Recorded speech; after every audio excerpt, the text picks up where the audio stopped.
3.5 million units sold at launch, a new record. I always knew they could do it. Also, while I do not know if slash when the next direct will be, I definitely will be covering that, depending on how long it takes me to recover from having my molars removed. Anyway, hey, some people were expecting that they'd dive right into the fourth main game. Others, like me, given how Team Past won the Final Fest and everything, that they would do like a DX version of the first Splatoon, given how the original releases his online components have gone dark.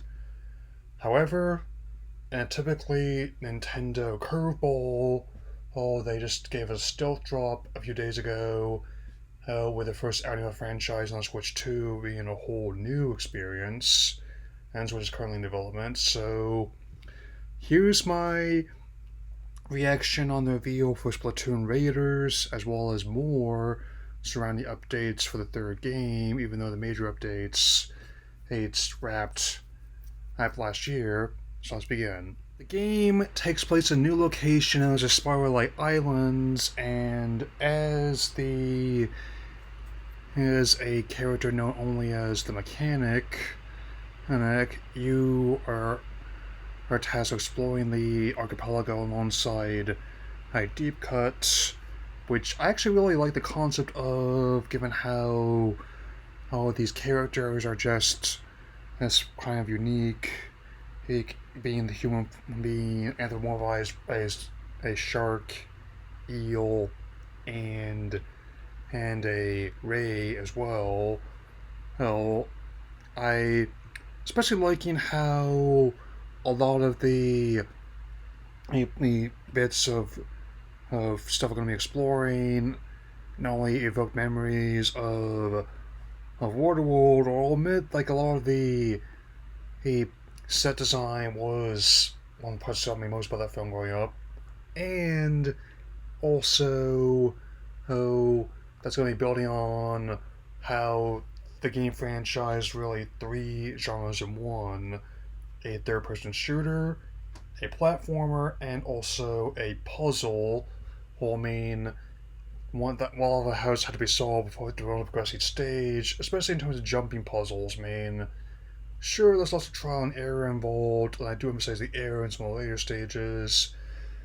But let me tell you, the feeling when you finally solve them is satisfying, and based on how the story campaigns not only helped improve one's performance in the main multiplayer mode, but also add a lot of lore to the franchise, is that it is basically a great cataclysm, where cephalopods and other sea creatures end up replacing humans' dominant species on Earth.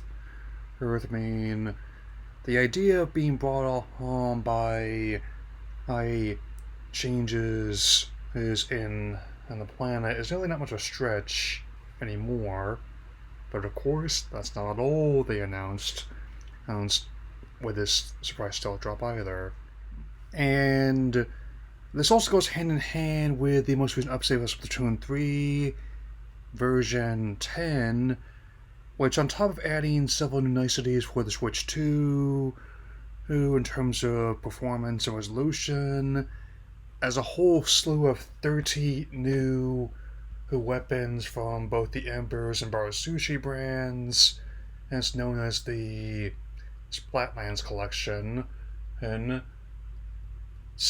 they have different cosmetic designs, but some of them have different secondary and special abilities, which I am eager to who stack tickets for and give a try towards. Main, since they also brought back another arena from the first game, Urchin Underpass. It may have been my favorite one when on the original one, but it's definitely on the list, and I'm definitely eager to keep pressing, keep getting better on it.